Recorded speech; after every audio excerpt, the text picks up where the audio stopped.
확실히 이제 올해 한국장이 썩 좋을 것 같지는 않고 코스닥이 코스피보다 더 안 좋을 것 같다라는 게 제 의견이고요. 지금 이제 좋은 팩터는 미국밖에 없습니다. 1월 팩터를 보면은 미국은 up, 한국은 down, 미국은 좋고 한국은 안 좋다.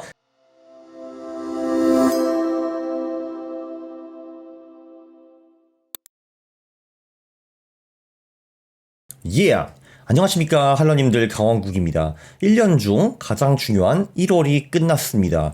이게 슬슬 분위기를 보니까 정말 미국 천국 한국 지옥으로 갈 것 같은데 한번 같이 살펴보시죠. 자, 제가 다시 한번 반복하지만 So goes January, so goes the year라는 속담이 미국에 있다고 합니다. 한마디로 1월이 어떻게 움직이는가, 이렇게 전체 해가 똑같이 움직인다라는 뜻이거든요. 1950년부터 1월 수익이 전체 해 수익을 설명해 주는 경우가 많았습니다. 2024년은 미국은 좋아 보이죠. 와우, 미국 좋아 보입니다. 와우, 1월 수익이 좋았는데 그 전체 해가 망한 경우는 별로 없었습니다. 44번 사례 중에서 딱 3번 정도였는데요. 망했다는 거는 5% 이상의 손실입니다. 그게 언제였냐? 2018년 마이너스 6.2%, 그리고 2001년 마이너스 13%, 그리고 1966년 마이너스 13%. 그 나머지 해에는 S&P 500이 1월에 수익을 냈으면은 전체 해에 수익이 낮거나 아니면은 손실이 굉장히 작았습니다. 예를 들면 뭐 마이너스 0.00, 마이너스 1.5%,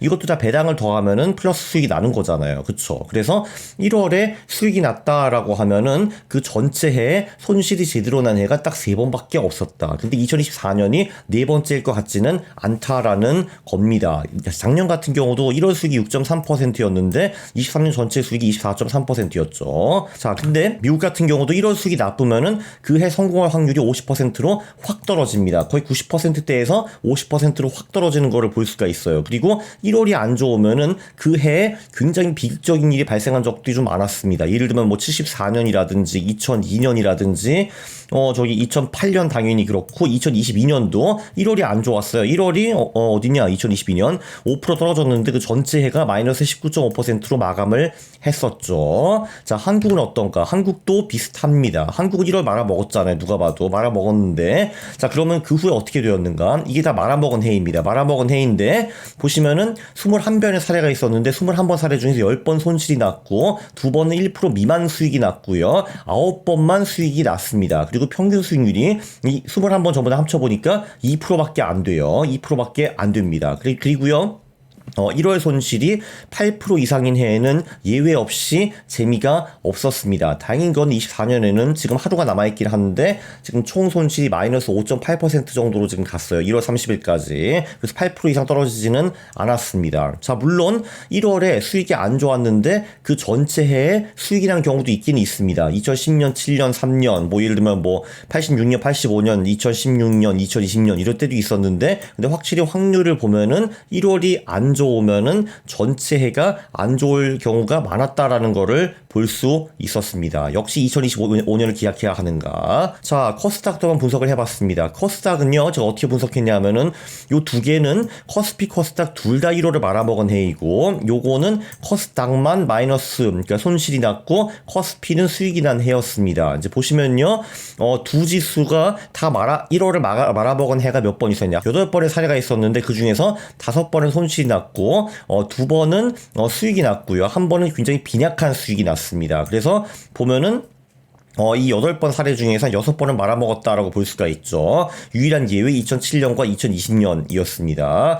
네, 그나마 코스닥만 말아먹고 코스피는 안 말아먹을 경우에는 그나마 좀 수익이 날 가능성이 있었다라는 거를 볼 수가 있습니다. 1월에 코스닥이 6% 털렸거든요. 그래서 코스피, 코스닥 1월에 털렸기 때문에 전체 해 비전이 지금 별로 좋지는 않습니다. 자, 한국 시장은 지금 이제 제가 시장 전망을 좀 업그레이드를 하면은 지금 이제 좋은 팩터는 미국밖에 없습니다. 조금 전에 미국 좋다고 했잖아. 그래서 24년 미국 시장이 좋을 거라고 했고요. 대통령 4년차 재선을 원하는 바이든 대통령이 이제 돈을 많이 풀 것이다. 그리고 1월 팩터에도 버프를 받았습니다. 미국이요. 그리고 연준 금리 인하도 긍정적인 요소가 되겠죠. 11월, 12월 강한 모멘텀 이거 꺾였고요. 그리고 반도체 수출이 아직은 좋아 보이는데 2월 1일 날 수출 데이터가 나오니까 그걸 한번 좀 더 봐야 될 것 같습니다. 자, 그리고 부정적 팩터 한 개 추가가 되었죠. 올해는 짝수에 안 좋죠. 총선에 안 좋습니다. 그리고 지정학 지정학적 리스크가 24년에 많은데 대만 선거가 우리가 원하는 방향으로 안 풀렸습니다. 그래서 친미파가 정권을 또 잡았거든요. 10년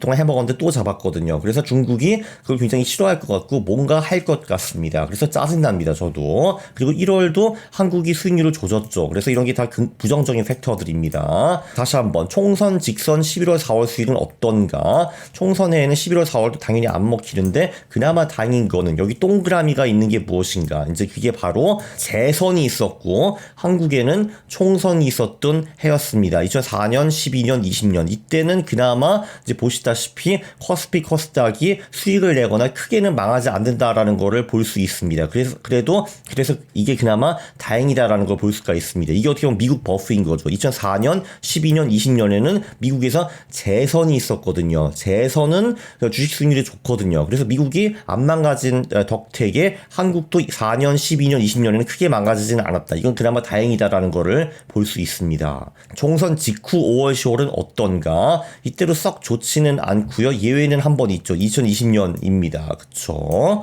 자, 그나마 이때도 미국 재선거 맞물리면은 한강장까지는 오지 않았습니다. 2004년, 12년, 20년이죠. 그쵸? 그래서 이제 코스피 코스닥 하락 확률을 좀 업그레이드를 했는데, 자, 일단 1월 팩터를 망쳤잖아요. 1월 팩터를 망치면은 코스피가 이제 하락을 하거나 수익이 아주 빈약하게 나올 확률이 57%, 코스닥의 경우는 75%라는 걸 좀 전에 살펴봤습니다. 그리고 지정학적 리스크가 대만 때문에 저는 조금 더 올라갔다고 보는 사람이에요. 그래서 결론적으로는 코스피가 하락할 확률은 올해 50% 정도로 보고 코스닥은 70% 정도로 보고 있습니다. 네, 그래서 확실히 이제 올해 한국장이 썩 좋을 것 같지는 않고 코스닥이 코스피보다 더 안 좋을 것 같다라는 게 제 의견이고요. 네, 이게 유용하다고 생각하시면은 이게 아니라 요약이 있지. 1월 결과로 미국 천국 한국 지옥, 특히 코스닥 지옥의 가능성이 좀 더 높아졌습니다. 이제 국룰은 제가 지금 인버스 코스닥 인버스 다시 들어갔거든요. 왜냐하면은 인버스가 62평 위로 올라갔기 때문에 제가 다시 들어갔는데 아니나 다를까 인버스를 매수하고 나니까 코스닥이 더 미워 보입니다. 어쨌든 1월 팩터를 보면은 미국은 up, 한국은 down이고요. 그래서 일단 미국은 좋고 한국은 안 좋다. 그리고 대만 선거 악재로 하락 확률을 제가 상향 조정을 좀 했습니다. 미국의 2024년 상승 가능성은 재선해 1932년의 마지막으로 손실해가 있었거든요. 근데 이게 96년인가? 92년 만에 다시 손실을 가능성은 별로 없어 보인다라는 게 제 생각이고 1월 팩터도 제 생각을 뒷받침하고 있습니다. 여러분 유익했죠? 네, 그러니까 구독 그리고 좋아요 부탁드리고요. 싫어 누르시면 제가 매우 싫어합니다. 감사합니다.